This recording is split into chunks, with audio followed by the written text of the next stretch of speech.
Hola, hola, hola, muy buenas noches. Les saludo con mucho gusto. Estamos en vivo y en directo a través de las redes sociales de Diario 24 Horas por toda nuestra señal digital.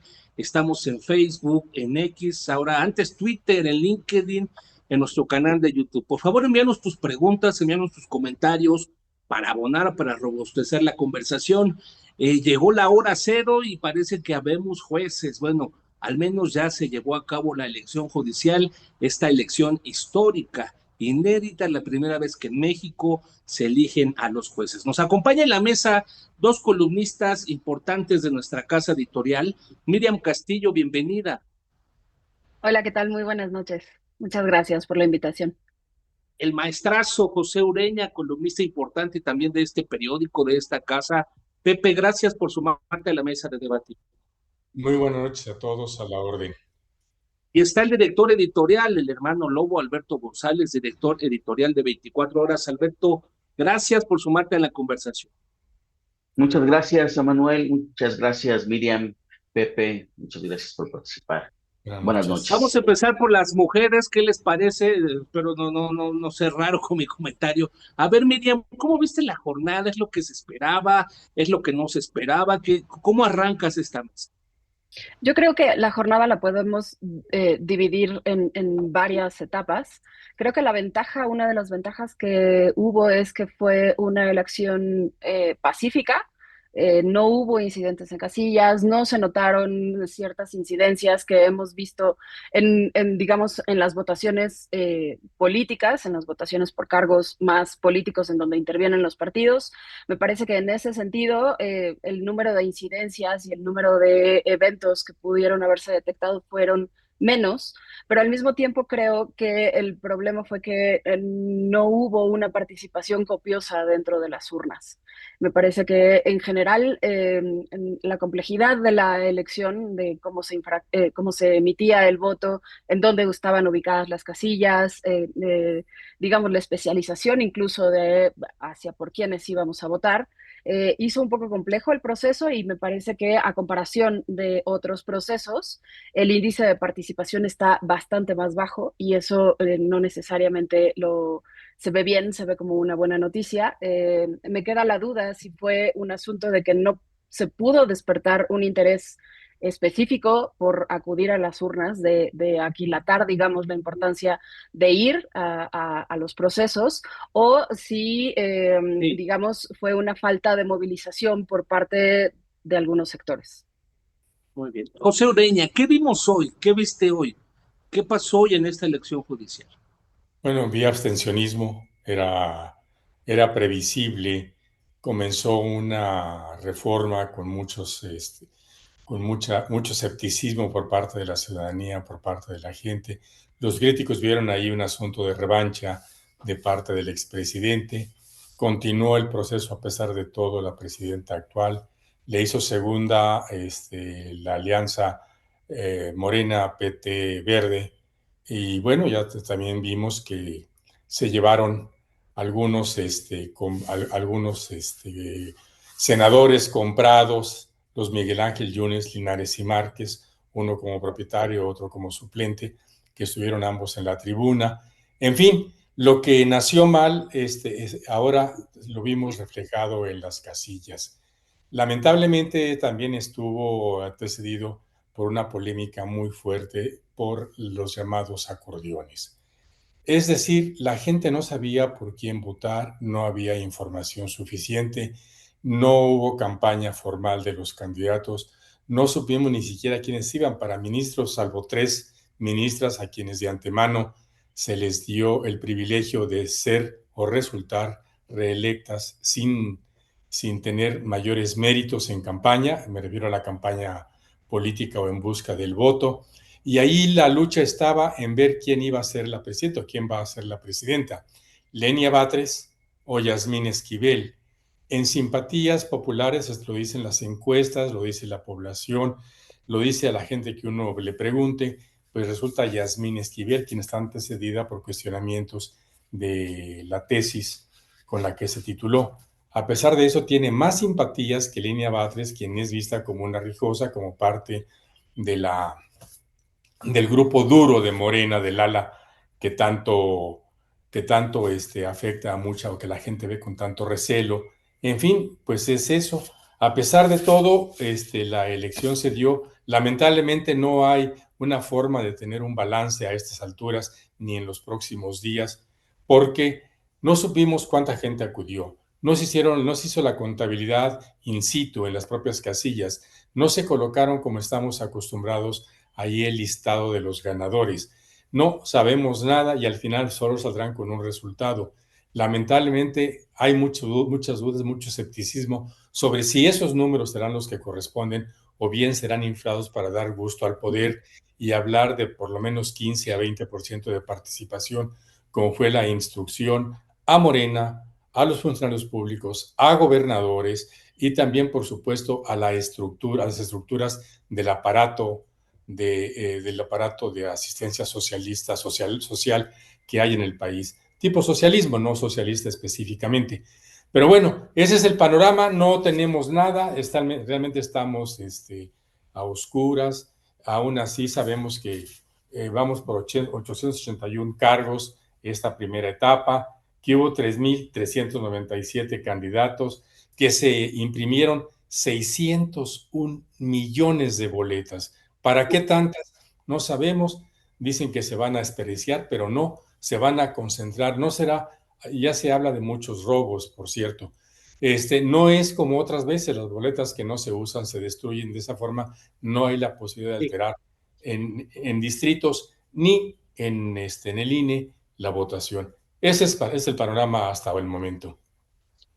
Alberto González, platicábamos en la apertura de esta jornada, cerca de las 9 de la mañana, que habíamos llegado con un poco de polarización, que habíamos llegado con esta apatía, con esta narrativa en las redes sociales de encono. ¿Cómo viste la elección? ¿Es lo que se esperaba? ¿Es lo que esperabas tú como periodista, Alberto? Sí, Emanuel, yo también, yo creo que no hubo sorpresas. La verdad es que yo lo que sí vi es que hubo dos tipos de personas que no participaron. Los que no participaron porque quisieron hacerse escuchar no participando, no votando y rechazar un proceso con el que no están de acuerdo, pero también pues, la gente que estaba desinformada. Yo, como te platiqué en la mañana, recorrí varias casillas, platiqué con algunas personas que algunos me decían pues, que no sé por quién votar, ¿no? O sea, no hicieron su acordeón que se difundió.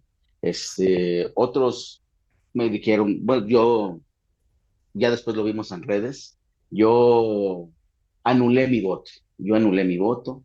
Entonces, yo vi esa parte, vi que hubo abstencionismo, pero también algo que me llamó mucho la atención, y es creo que es parte de esas trampas que aparecerán o que vislumbraremos después, es que vi algunas casillas especiales saturadas que contrastaban con la participación en el resto de las casillas normales que veíamos, que estas estaban vacías.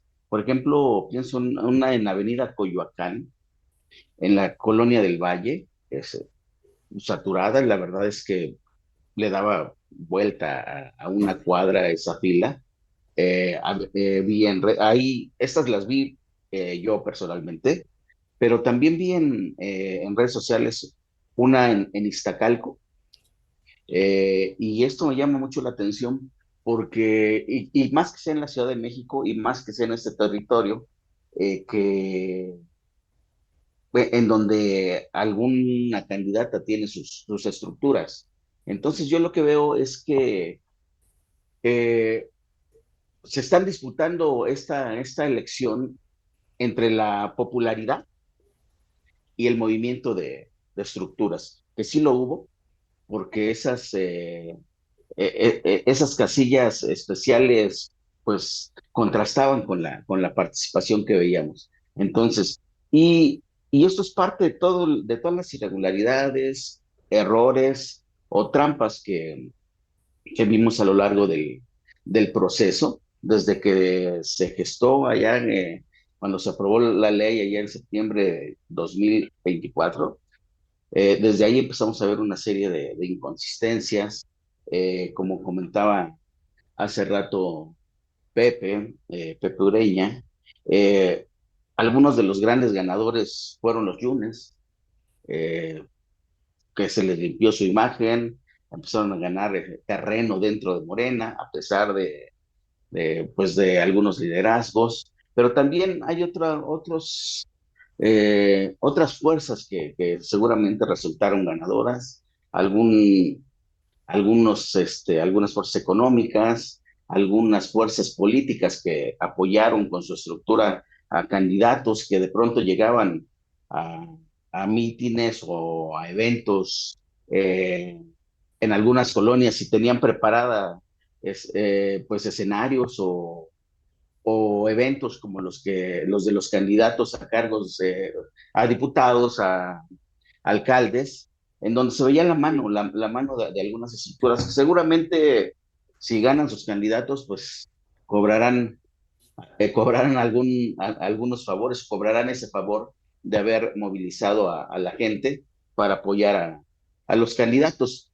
Al final de este proceso, si no lo tenían, muchas de esas fuerzas pues ya tienen acceso directo a algunos juzgadores o tendrán a sus propios jueces o propios magistrados. Creo que eso es lo más lamentable de este proceso. Ahorita Ese vamos sería... a ese punto, los intereses, ¿no? Cada grupo tiene sus intereses, sus propias partes y tendrán sus propias voces. Miriam, ¿qué falta para legitimar esta elección? Aparentemente vimos unos comicios tranquilos, no hubo este sobresalto que quizás se barajeaba o se vislumbraba en algunas partes, no hubo o sea, bueno, no hubo incidencias, pero fueron las menores. ¿Qué faltaría para legitimar la elección? En los próximos, me parece que son 10 días, 2 semanas, digamos, 2 a 3 semanas.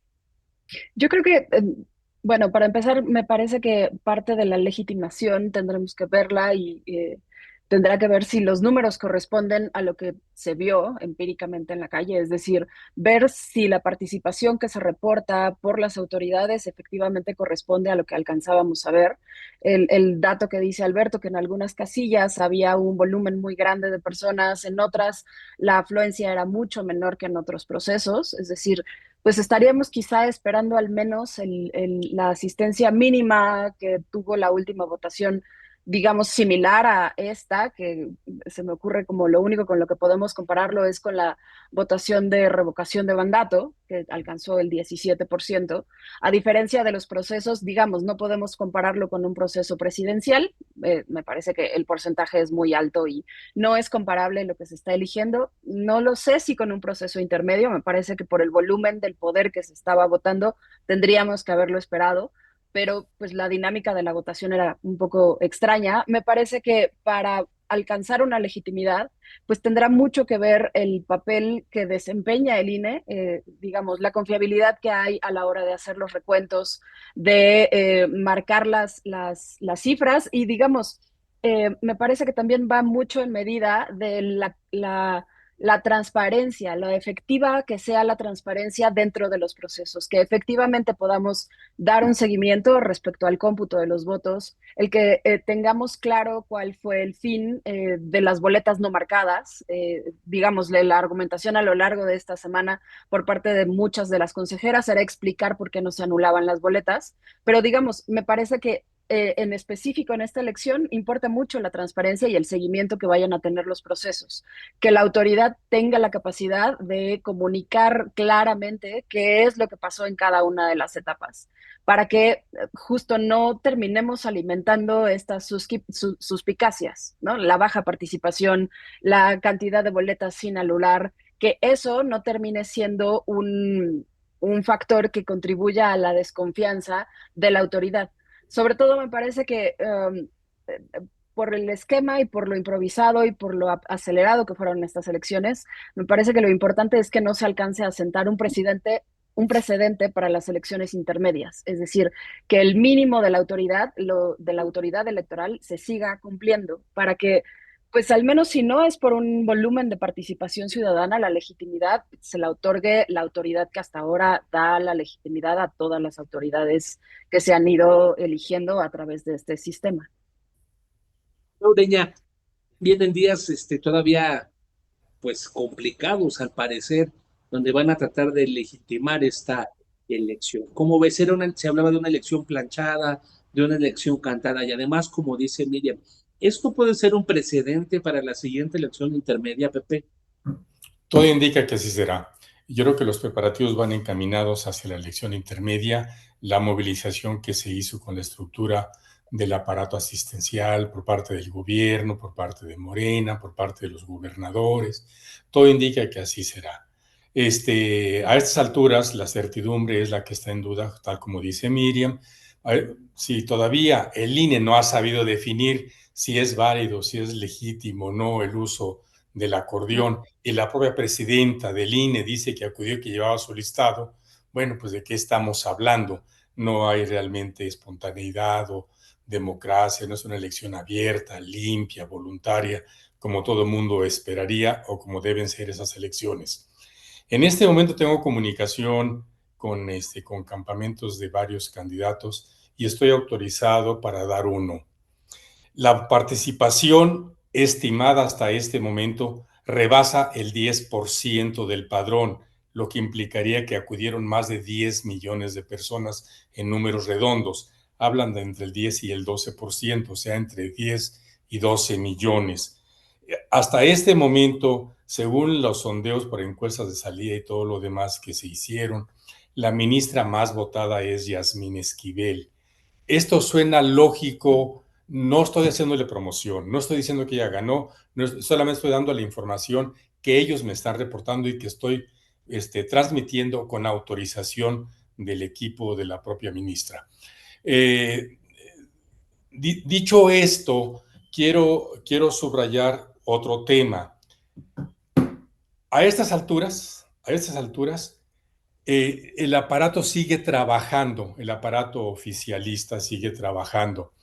En las columnas previas yo manejé cómo los gobernadores habían sido instruidos para operar a favor de uno o de otro candidato, básicamente a ministros y magistrados electorales y magistrados de circuito, etcétera.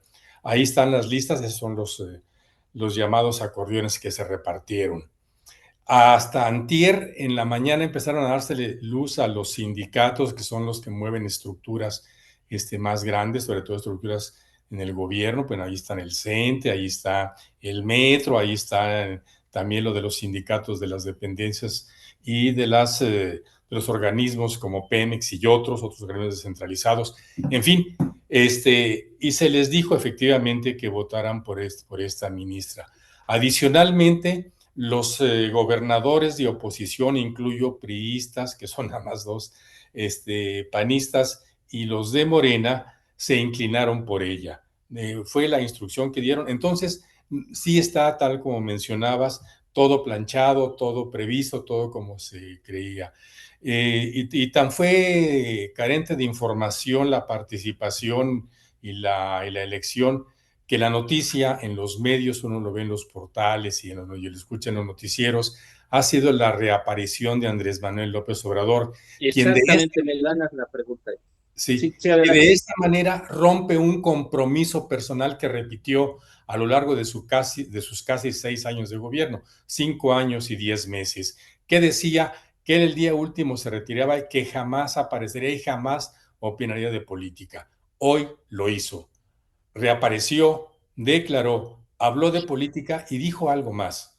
Recordarán ustedes que cuando el gobierno de Joe Biden criticó, fustigó la reforma judicial, inclusive declaró en suspenso la relación con el entonces embajador de Estados Unidos, que hizo eso. Bueno, hoy se desmintió. Dijo que nunca había habido, en esa ocasión dijo como instrucción para Joe Biden que luego de que se hicieron independientes México y Estados Unidos, se había dado la elección de ministros y de magistrados y jueces en ambas naciones. Hoy dijo que nunca se había hecho. En fin, Son cosas, anécdotas de las que nos tiene acostumbrados el señor de Tabasco, de Tepetitán, Tabasco. Quizá uno de los elementos, como dices, Pepe, de los más curiosos, de los que más ha llamado la atención, es per se la reaparición del expresidente de Andrés Manuel López Obrador. Pero no hubiera enrarecido más este ambiente que no hubiera salido a votar en esta narrativa. Ya sabes que ahora corren en varias vías en redes sociales, en medios de que estaba en Cuba, que está enfermo, que huyó a Madrid, que si lo busca Estados Unidos, que si está en Palacio Nacional hablando en la oreja Sheinbaum. ¿No hubiera enradecido más la falta de López Obrador en esta elección? Vamos a ver qué opina Miriam Castillo. A ver, Miriam. Me parece que la aparición del presidente era oportuna e incluso como, digamos, era natural en parte del proceso. Él promovió esta reforma, era básicamente su elección, su reforma. A mí creo que sí hubiera enrarecido un poco el ambiente, aunque también coincido con Pepe Ureña, que pues, de alguna manera prometió una cosa, él se había comprometido con un, digamos, con un estilo de transición y de presencia política que no cumplió y probablemente no cumpla subsecuentemente. Anunció la publicación de un libro que probablemente va a requerir una publicidad específica. Dudo mucho que no se aproveche algún tipo de foro, algo para hacer una presentación, y evidentemente se va a estar buscando un, un diagnóstico de la segunda parte de la cuarta transformación. Entonces, efectivamente me parece que fue de las cosas más destacadas, pero no lo veo necesariamente fuera de orden. Y quizá, como dices, sí contribuir a un poco una estabilidad de en dónde está y cuál es parte de la actividad política que va a estar desempeñando. Alberto González, me parece que ya está otra vez, habíamos tenido problemas con la conexión. Estamos platicando sobre el elemento de Andrés Manuel López Obrador, siendo el expresidente Alberto uno de los artífices, de los padres de esta reforma, entendiendo que, bueno, comentabas en la mañana también en los primeros análisis, esta parte donde en Querétaro la ministra Norma Piña pues no se para a saludarlo, pareciera el preámbulo a lo que hoy estamos viviendo, a esta reforma judicial. ¿Enrarece, no enrarece? ¿Qué te parece este elemento a la mesa? La aparición de Andrés Manuel López Obrador, ahí, por cierto, en Chiapas, ¿no? Parece que también lo planearon cerca de su rancho, como que lo acomodaron para que saliera. ¿Qué te parece, Alberto? Pues yo creo que al final de cuentas aparece ya para cerrar el círculo de algo que él mismo inició. Él impulsó o mandó este paquete de reformas para que estemos ahora en esta elección para sustituir el Poder Judicial.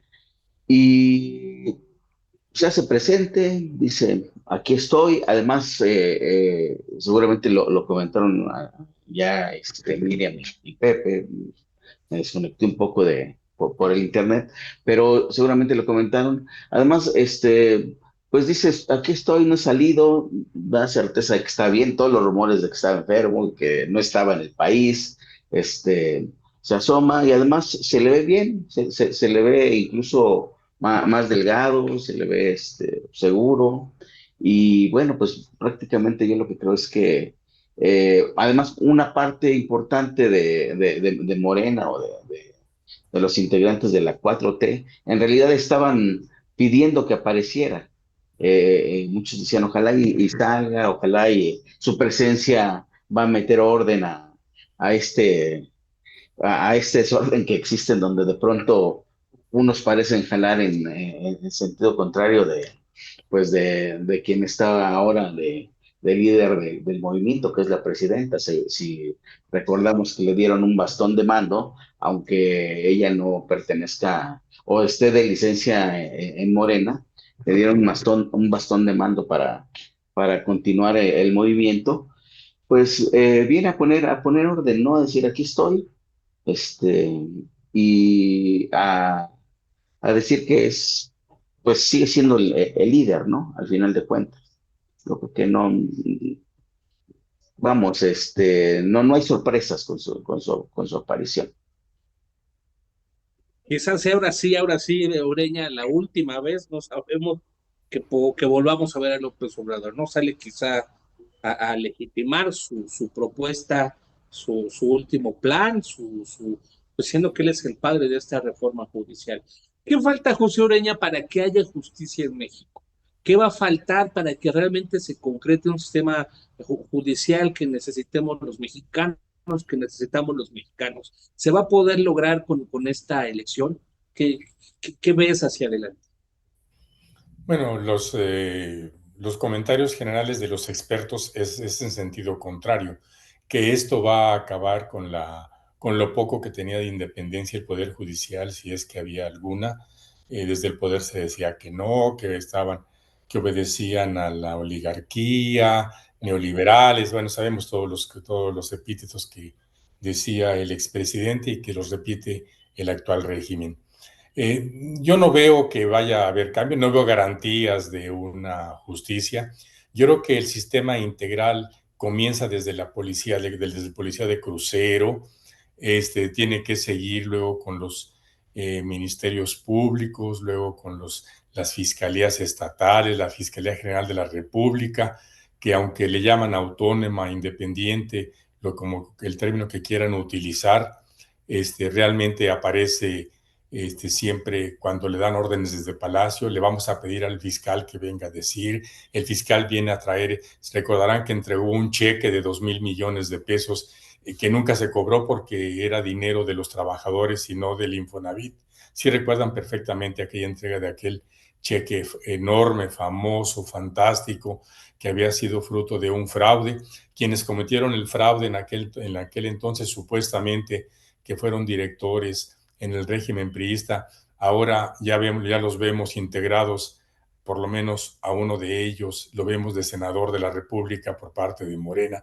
En fin, si no hubo justicia en el pasado, si no se aplicó contra quienes decían que eran corruptos y que eran quienes disponían de los recursos públicos, ahora lo veo más difícil porque ahí están las condiciones en este momento. ¿A quién se ha procesado?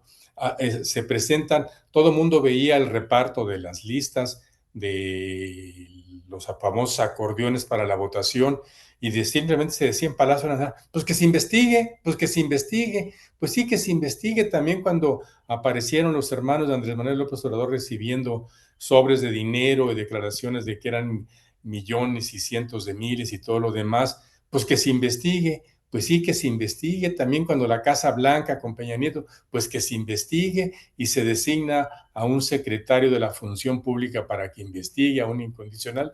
Y en este caso llegan también incondicionales al frente del aparato judicial. Ese es el tema. En torno a López Obrador era previsible que apareciera. Yo no sé por qué la gente especuló que si aparecía, que si no aparecía. Pues es su criatura. ¿Cómo el papá no va a ir al bautizo de su hijo? O sea, es imposible que no lo hagan. Y además ya sabemos lo protagonista que es el señor López Obrador. Pues era imposible que dejara de aparecer.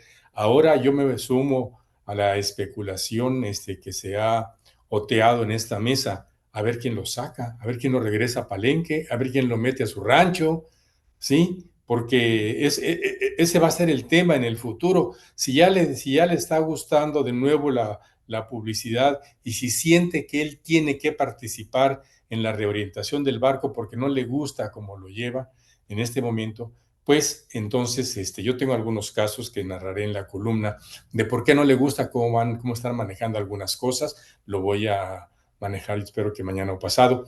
En fin, mientras él esté en esas condiciones, con ganas de aparecer y de ser protagonista, pues lo va a seguir siendo, no hay ninguna duda. Entonces, yo no le veo ninguna razón para que no aparezca, es su derecho, por una parte, y por la otra, tampoco le veía ninguna razón para especular si iba a aparecer o no, que fue tema de no sé cuántos artículos. Miriam Castillo, dice José Ureña que esta elección acaba un poco con la democracia que teníamos o termina de acabar con la joven democracia que tenemos en México. Además, bueno, pues pareciera que cambian, ¿no? Quitan a los jueces de un ala para poner a los jueces de otra, que serían ahora los de Morena. ¿Qué ves hacia adelante? Yo creo que de las cosas preocupantes y de donde podría coincidir respecto a los riesgos que tiene la democracia es el diseño y las fallas que tuvo esta elección. ¿A quién dejó fuera? Y digamos las modificaciones de los modelos y de los esquemas en donde se hacían las elecciones. Por ejemplo, el peso tan grande que tiene la Ciudad de México y parte de sus votantes en la elección de algunos jueces, por ejemplo, la especialización con algunos de los jueces de las salas especiales de radio, de telecomunicaciones, de radiodifusión y de competencia, que digamos la elección específica, a pesar de que el impacto es nacional, quienes participan en esta elección son únicamente los integrantes de las alcaldías en Ciudad de México. Entonces, a pesar de que esto puede intervenir en cualquier parte del país, son temas nacionales. Es decir, me parece que en ese sentido, el asunto democrático de cómo se distribuye el valor o el peso del voto de los ciudadanos se alteró. El hecho de que no todos los ciudadanos hayan podido acceder de la manera en que se accedía de manera anterior, es decir, a las personas con discapacidad, digamos, estos avances que se habían tenido en hacer un piso equitativo, en emparejar un poco la situación o las cosas, las personas analfabetas, quienes no saben leer y escribir, son sectores que se fueron quedando fuera y se van quedando rezagados, y a mí me parece que el que se haya permitido y el que se haya aceptado que eso era eh, permisible en esta elección me parece grave. Digamos, en el asunto de los votantes y en el asunto de los candidatos, el hecho de que se hayan modificado algunos topes de campaña y que digamos, que se haya fijado en 200,000 pesos y graduado de alguna manera hasta llegar a 1 millón de pesos, sigue siendo una posibilidad de que quien puede participar sigue siendo una élite. Porque si se supone que no hay intervención de dinero público ni de partidos, ¿quién tiene en su capacidad digamos, qué abogado tiene 1 millón y el último tope de campaña para poder realizarla y llegar a poder acceder a un puesto en la Suprema Corte? Me parece que también desempareja un poco las posibilidades. No es cualquier ciudadano, es un ciudadano que pueda llegarse de ese monto de recursos, digo, suponiendo que es el único monto de recursos que efectivamente se usa en una elección, pero el piso ya no es parejo y a mí me parece que esa es parte de los riesgos que tiene esta elección y en donde a mí me parece que, digamos, cuando decimos que esperemos que no sea una elección que marque precedentes, yo los apuntaría y los señalaría en esta parte, que se hicieron, digamos, muchas de las cosas que teníamos ganadas se fueron perdiendo y se van haciendo menos equitativas. Roberto González, ¿cuáles son los riesgos, los desafíos, los retos hacia adelante para la democracia? Se comentaba mucho que esta, como dice Ureña, esta votación, esta elección podría terminar con la democracia. ¿Cuáles son los riesgos hacia adelante? Yo coincido con Miriam en este punto en el que retrocedimos mucho de lo que habíamos ganado.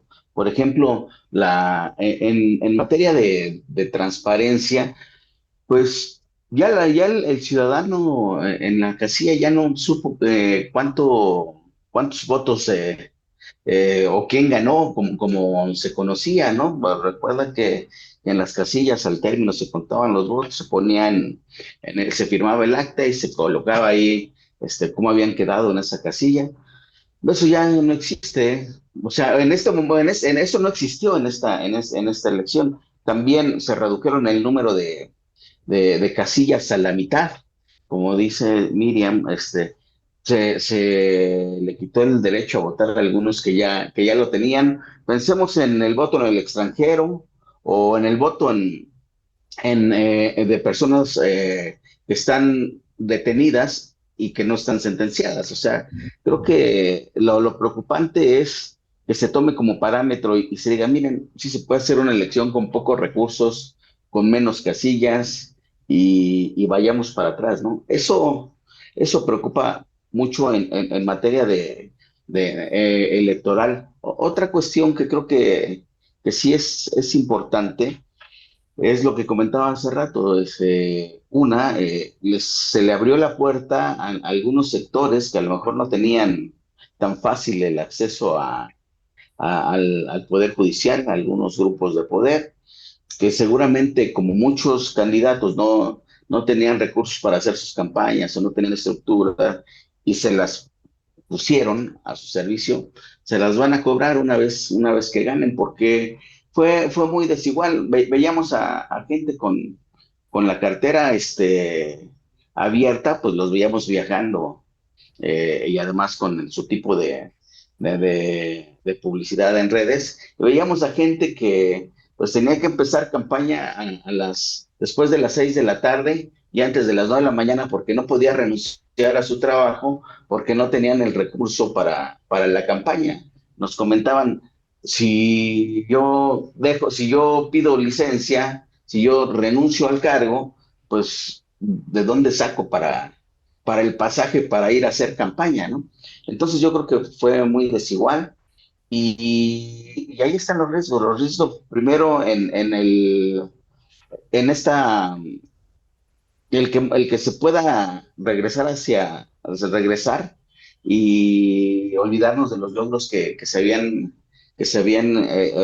obtenido en materia electoral.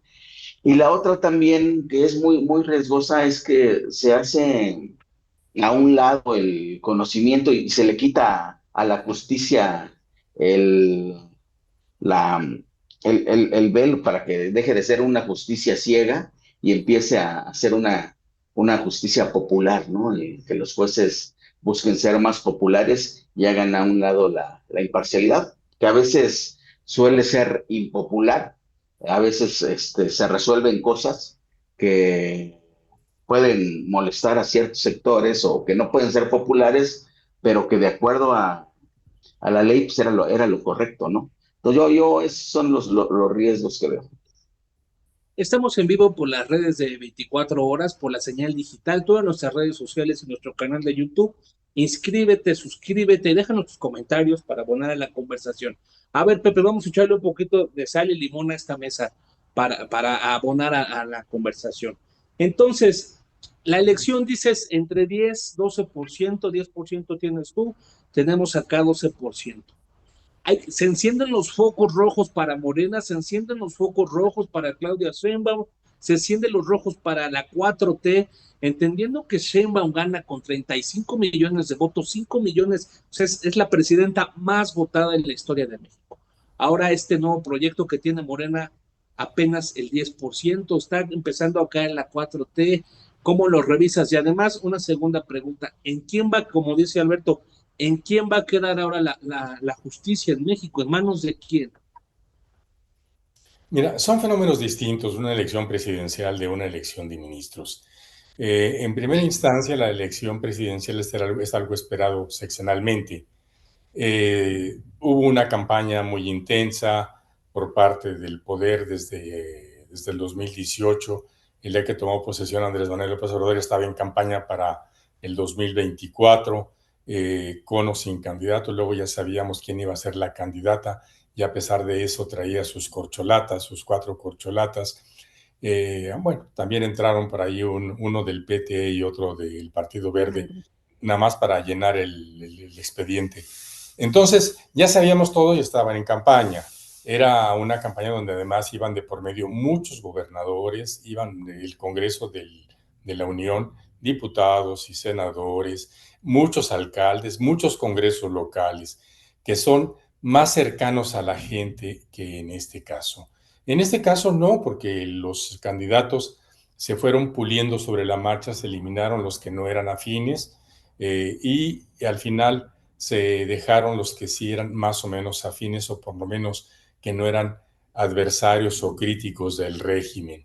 Ahorita precisamente estoy viendo un video de Andrés Manuel López Beltrán con Loretta Ortiz, una de las ministras que van a permanecer en la Corte y designada por López Obrador, es esposa de José Agustín Ortiz Pinchetti, que era el fiscal anticorrupción y quien a su vez había sido secretario de gobierno de Andrés Manuel. Así de cercanos son al poder.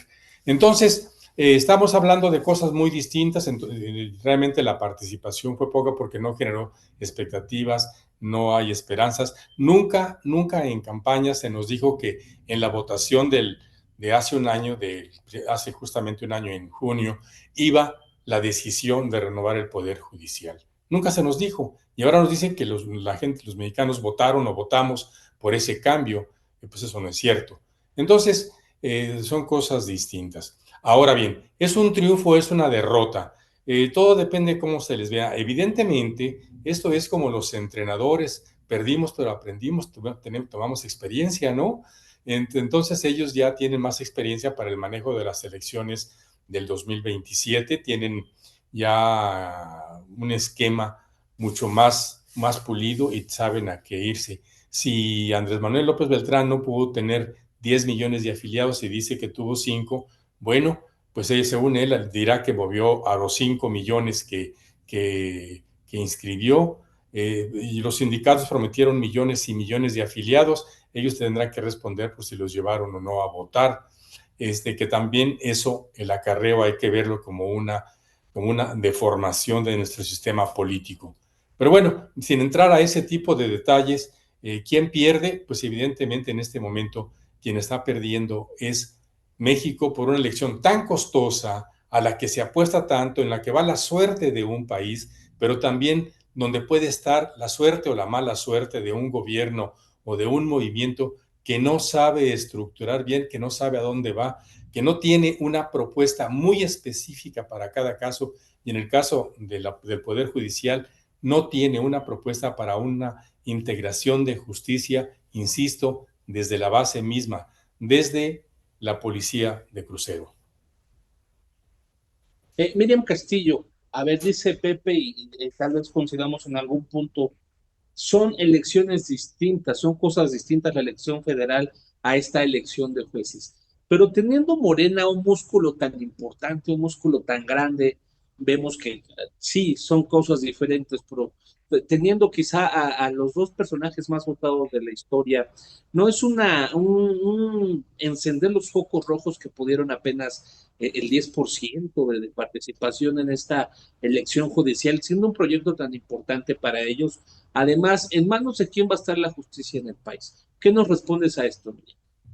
Creo que a mí sí me parece un poco rojo el que haya habido tan poca participación, porque de alguna manera, digamos, era un proceso muy impulsado por parte del movimiento de 4T, de Morena, em, y sobre todo por lo que hay en juego. También me parece que el hecho de que el puesto que quede definido sean los jueces y en general el sistema de justicia, me parece importante, me parece un poco preocupante quién al final terminó llevando a cabo estas decisiones de quiénes se van a quedar en cada uno de los sitios. Y Pepe tiene razón en torno a que no podemos comparar una elección presidencial con una elección judicial o una elección de ministros, incluso las intermedias no podemos compararlas con las elecciones que se hacen cada 6 años, pero yo ponía, por ejemplo, el comparativo quizá de una revocación de mandato. Ese último proceso tuvo una participación de 17%, 17.7, casi 18%. Entonces, sí me parece que el arrastre y la movilización pues sí dejaron un poco que desear, quizá, aunque también lo que a mí no me queda del todo claro es qué tanto se desplegó esa parte, el trasladar a la gente a que acudiera efectivamente, o simplemente hacer que el voto que se estaba ejecutando fuera útil y efectivo, es decir, que las ministras y los ministros que necesitaban del movimiento quedaran en sus lugares independientemente de quién acudiese a votar. Y a la pregunta que hacías en torno a en dónde queda la justicia, um, te voy a ser sincera, no me queda del todo claro. porque los perfiles son diversos. Es decir, si bien había muchos que dentro de los procesos se fueron descartando quienes no simpatizaban con la corriente de la 4T, también me parece que hubo una buena cantidad de candidatos que son jueces en funciones o personal del Poder Judicial en funciones, es decir, alguien que estuvo intentando rescatar parte de lo que es su carrera. Entonces, me parece difícil el que determinemos que solo los jueces o los ministros o los integrantes de los tribunales colegiados son los que lo determinan. Me parece que el problema ahora es qué explicación nos van a dar en el momento en que el sistema de justicia tenga los mismos defectos que tenía antes. Porque finalmente el problema no necesariamente o no solamente estaba en quienes estaban al frente de los juzgados. Es decir, hay muchas determinaciones de los jueces que no tenían que ver respecto a si alguien que en ocasiones sí, pero si alguien los había sobornado, si tenían una cierta tendencia o decisión partidista, en muchas de las ocasiones los criterios se daban porque las carpetas y la integración de los expedientes estaban mal desde el inicio. Las pruebas estaban viciadas, no había una presencia de un abogado, la cadena de custodia de muchas cosas no funcionan y eso, el defecto no está en los jueces. Entonces, a mí me parece que en el momento en el que el sistema de justicia en México funcione como funcionaba antes, porque las fiscalías no se han reformado, porque los policías no están capacitados, porque los defectos iniciales en muchas ocasiones allí siguen. El llegar a un juez es prácticamente una instancia en donde muchas otras antes ya fallaron. Y entonces me parece que no hemos atacado en realidad lo que está mal de origen y viene una cadena, digamos, subsecuente en esto. Em, sí es un poder, me parece que el poder judicial fue sustituido por integrantes afines a este movimiento eh, y digamos ese podría ser como el menor de nuestros problemas, si efectivamente están integrando o participando mucho más otros poderes de facto, como económicos o incluso el crimen organizado dentro de la asignación de quienes están tanto en la Suprema Corte como en los puestos, digamos, con los jueces. Alberto González, el músculo de Morena, ¿cómo lo ves? Sí, en efecto es una elección muy distinta, como lo comentaba ya Oreña, pero ¿qué pasa de ver este gran músculo de Morena, este avasallamiento que vimos en elecciones anteriores? Ahora, bueno, pues no logran tentativamente, preliminarmente estamos hablando de un 10, 12, 15%, quizás sea el 20%, pero se merma el músculo de Morena, se pierde esta intención de que tienen todo el poder y la aprobación en el país. Yo creo, Manuel, que estamos o pensamos en el músculo de Morena o en Morena como un partido o en la 4T como un movimiento uniforme, en donde todos tienen el mismo objetivo de sacar al país de la pobreza y a la gente de la pobreza. La verdad es que son varios grupos y creo que se atomizó ese músculo. A algunos no les interesó participar. Los que lo tienen, como decía, no es casual que sea en Benito Juárez o en Iztacalco, en donde en las casillas especiales le daban la vuelta a la cuadra. ¿Y por qué las casillas especiales? Digo, es un territorio en donde organizaciones afines a los Batres, a Lenia Batres, tienen fuerza.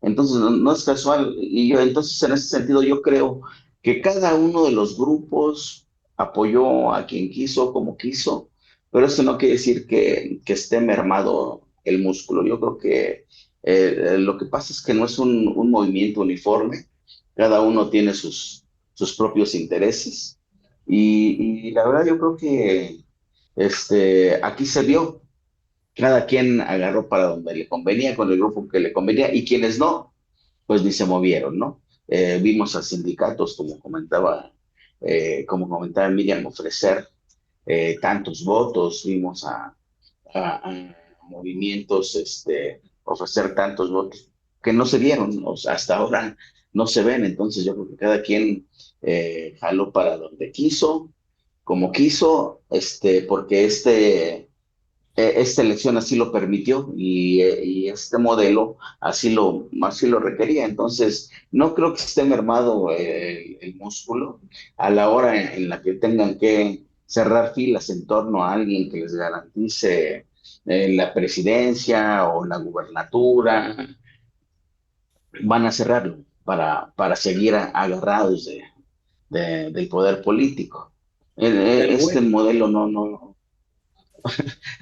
Así es, o sea, este modelo no requirió eso.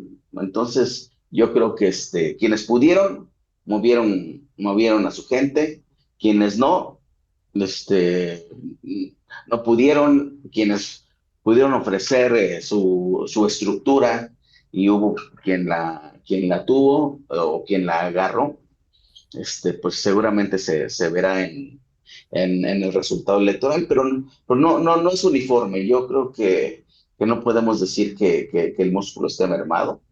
Yo creo que no es uniforme y por eso vimos esa reducción en la votación. Ureña, se comentó mucho sobre la participación, la mano detrás del crimen organizado. Desde meses atrás, por distintas vías se habló de estos candidatos. Se sabe, por ejemplo, la abogada de Chapo Guzmán participó como juez en Sinaloa, en algunas otras entidades, pero hoy como que se ve cierta cautela, como que hubo una contención, y bueno, claro, está detrás la amenaza de Donald Trump, ¿no? La amenaza de Estados Unidos, estas señales que ha estado enviando. ¿Cómo viste hoy esto? ¿Se queda ya cerrado este tema? ¿Hubo cautela? ¿Cómo alcanzaste a revisarlo? ¿O qué perspectiva puedes sacar de este tema? De la mano que, por supuesto, en muchos estados pues está moviendo el crimen organizado. Bueno, en teoría apenas se abre este capítulo porque recordemos que inicialmente el Senado los dejó pasar en primera instancia. Luego hubo denuncias de la Cámara de Senadores y de la Cámara de Diputados hacia el INE y el INE dijo que no podía actuar.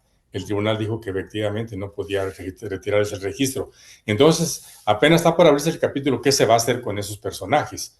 Realmente no sabemos, no tenemos ninguna información. Es parte de los muchos, es uno de los muchos vacíos con el que se ha ido a esta elección, que no se ha hecho una criba muy firme de quienes eran realmente capaces, quienes tenían méritos y quienes son honestos, como los prometió la llamada 4T.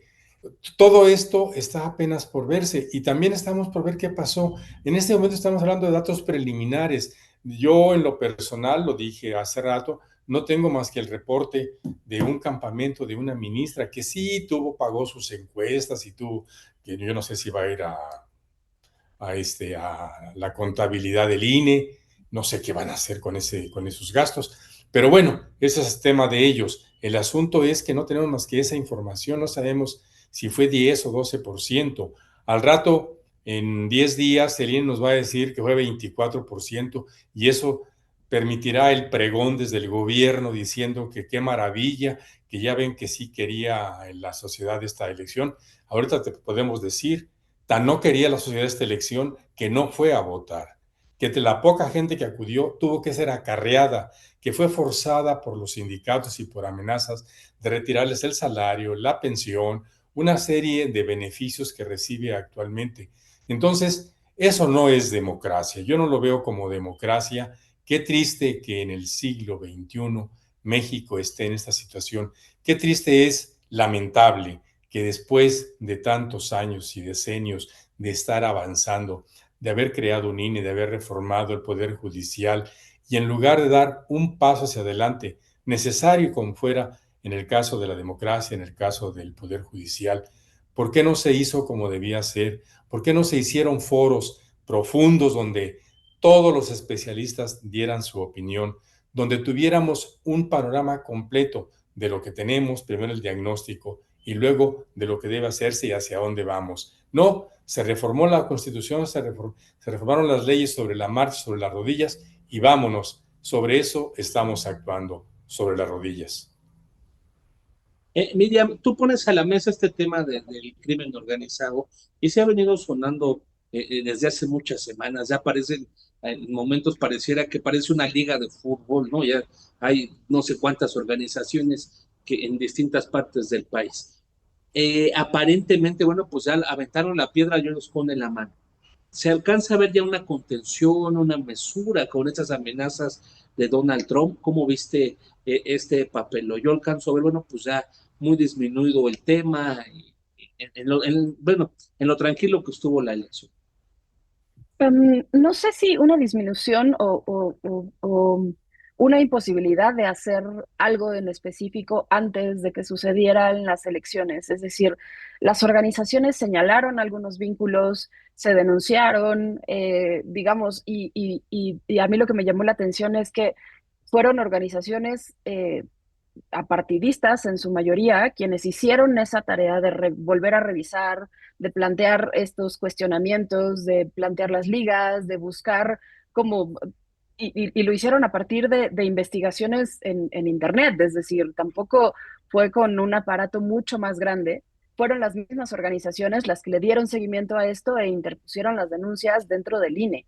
Y fue así como nos enteramos que ya no se podía hacer nada. Entonces, tenemos dos caminos en este momento. Uno, esperar que nadie haya votado por ellos, que esta denuncia y este trabajo que hicieron las organizaciones civiles haya tenido cierto peso y cierta, digamos, cierto grado de importancia de quienes acudieron a las urnas, de las pocas personas que hasta ahora, con los datos que tenemos preliminares, de las pocas personas que sí acudieron, que al menos hayan tenido la información suficiente y de que estas personas no hayan acabado en la boleta, porque creo que el tema bajó un poco porque había una imposibilidad de hacer algo en específico en ese momento. El INE y el Tribunal Electoral dijeron que no tenían posibilidades, no hay una facultad en la ley hasta que no sean candidatos, digamos, electos, y a partir de eso se hará una impugnación. Y ojo, tampoco estas acusaciones tienen que probarse y no pueden señalarse únicamente a partir de alguna liga en específico o el que hayan llevado un caso. Tiene que haber una comprobación específica de que hay una influencia por parte de estos grupos en las personas. Entonces, me parece que requiere muchísimo esfuerzo jurídico, de dinero e incluso en algún momento quizá algo de riesgo personal, el llevar, digamos, hasta las últimas consecuencias una denuncia como esta. Me parece que el tema no es que no haya tenido más importancia, es que había una imposibilidad de lograr hacer algo, de empujar, digamos, un resultado antes de las elecciones. Como dice Pepe Ureña, apenas vamos empezando y yo creo que es importante que alcancemos eh, a dimensionar y a darle seguimiento cuáles son los perfiles que efectivamente llegaron, porque me parece también que el riesgo es que estas personalidades fueron relativamente públicas, pero me parece que hay en el universo tan grande de candidatos, hay muchos cuyos nexos no los conocemos y lo platicamos aquí hace un rato, tampoco ubicamos, no tenemos claros cuáles son los nexos que hubo para quienes requirieron apoyo económico para realizar las campañas o para recorrer los territorios o para establecerse en alguna parte. Es decir, el trabajo de campo y el salir a la calle también implica un riesgo y un compromiso y un desarrollo en particular. Entonces, me parece que, digamos, la influencia no la vamos a ver en este momento. Quizá es una tarea que, por ejemplo, para nosotros como periodistas, me parece que es algo a lo que tenemos que darle un seguimiento bastante continuo y cercano. Alberto González, a ver, dice Miriam, falta ver quién ganó, cómo llegó, quién quedó todavía un poco la calificación de la elección para entender de parte de quién, ¿no? Para entender a qué intereses corresponden o si llegaron pues verdaderamente por una campaña con un motivo, ¿cómo se dice? Pues un motivo real a esta elección. ¿Qué alcanzas a ver tú? Yo, entendiendo yo que sí hubo pues un ruido muy grande con las amenazas de Donald Trump. Pues yo coincido con Miriam y con Pepe.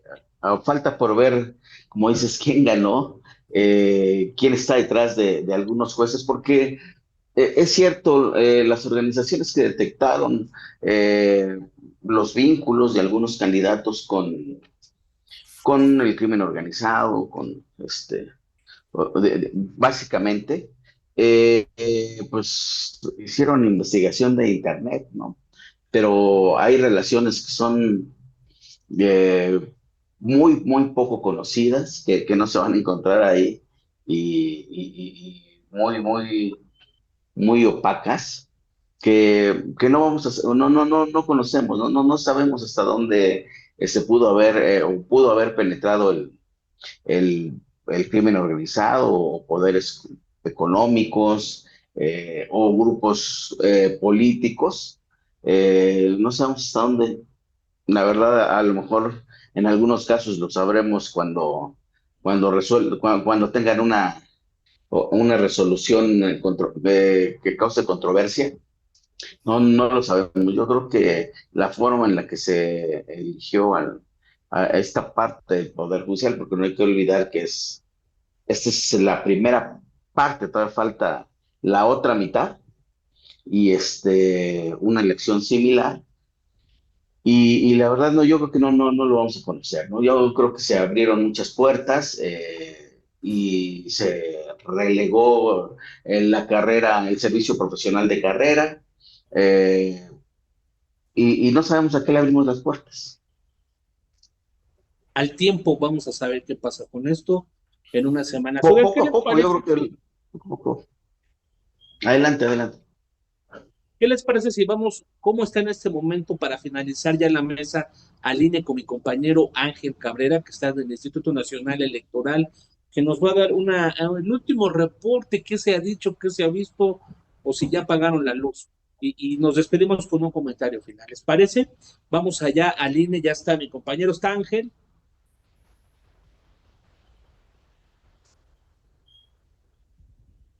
Bueno, en un segundito está. Para finalizar Buenas después de noches. Ángel. Hola Ángel, ¿cómo estás? ¿Ya pagaron la luz en el INE? ¿Qué está Hola, pasando ahí? hola, buenas noches. Seguimos en la cobertura desde el Instituto Nacional Electoral, donde se acaba de dar el último reporte sobre las incidencias en la jornada electoral, que culminó con 1,770 incidentes, 16 casillas no instaladas de manera desde la apertura, la mayoría en Chiapas por situaciones de violencia, así como 50 casillas que durante la jornada se tuvieron que suspender, también la mayoría por violencia en Chiapas, en Oaxaca, en Michoacán, y algunas en San Luis Potosí, Estado de México y Puebla, por cuestiones climatológicas. Eh, pues lo que sigue es que a las 23:30 horas, más o menos, la consejera presidenta dará un mensaje a la nación donde, donde abordará el tema de la participación ciudadana, donde se dará el dato de cuántas personas de las 99,7 millones que estuvieron llamados hoy a las urnas acudieron a ejercer su voto. Ese será el dato que se dará a conocer más tarde desde aquí, desde el INE. Eh, por lo pronto, los consejeros acaban de terminar la sesión permanente de este domingo y ya decretaron un receso hasta mañana a las 17:30, donde se prevé que otorguen los resultados de los ministros de la Suprema Corte de Justicia de la Nación. Por lo pronto, hasta la noche de este domingo se dará un corte del porcentaje de avance en estos cómputos que arrancaron a las 6 de la tarde en los consejos distritales. Muchas gracias, Ángel. Bueno, pues todavía nada, ¿no? Lo teníamos ya previsto 23:30, el primer mensaje preliminar, y a partir de ahí a ver cuántos días más para saber qué sucede. José Ureña, gracias por participar en este debatible especial. ¿Qué hay que subrayar? ¿Qué hay que revisar? ¿De qué tenemos que estar pendientes? No, tenemos que estar pendientes por las de la gente que fue finalmente incorporada al aparato judicial. Yo creo que deben estar todos bajo la revisión, bajo la lupa de la ciudadanía. Y yo para cerrar quiero presentar una perla preciosa. Hay un morenista que estaba en primero de leyes. Su interés era ser diputado federal en 2024. López Obrador lo colocó en el segundo lugar de la lista de la circunscripción que corresponde al Valle de México. Pero hubo una comida, yo estoy en Cuernavaca, una comida muy cercana aquí en el fraccionamiento Tabachines, donde estuvieron un señor que se llama Andrés Manuel López Obrador y un señor que se llama Cuauhtémoc Blanco. Ahí Cuauhtémoc Blanco le dijo que Uriel Carmona, el fiscal de Morelos, iba tras él y que él requería protección. Entonces le dijo, ok, te voy a hacer diputado federal. Y la instrucción fue bajar al candidato que por tómbola y por designación, de todo el esquema que tiene, que tiene Morena para postular candidatos, al candidato del segundo lugar de la lista. Lo quitaron para poner al señor Cuauhtémoc Blanco. Hace aproximadamente a principios de año le llamaron a este muchacho y le dijeron, ¿qué crees? Que tenemos ahora sí la posibilidad de ayudarte. Ah, sí, sí, te vamos a hacer juez. Juez en la Ciudad de México. Juez civil en la Ciudad de México. ¿De veras? Sí. Ah, bueno, pues está bien. Órale. Y al señor le dieron un título, Fast Track, de una universidad que quizá la recuerden ustedes. Es la universidad, la estoy buscando. No me digas, un vocero se Cúspide tituló de ahí. México. Universidad Cúspide de México. La recuerdan porque es famoso, porque de la noche a la mañana nos dio un fiscal.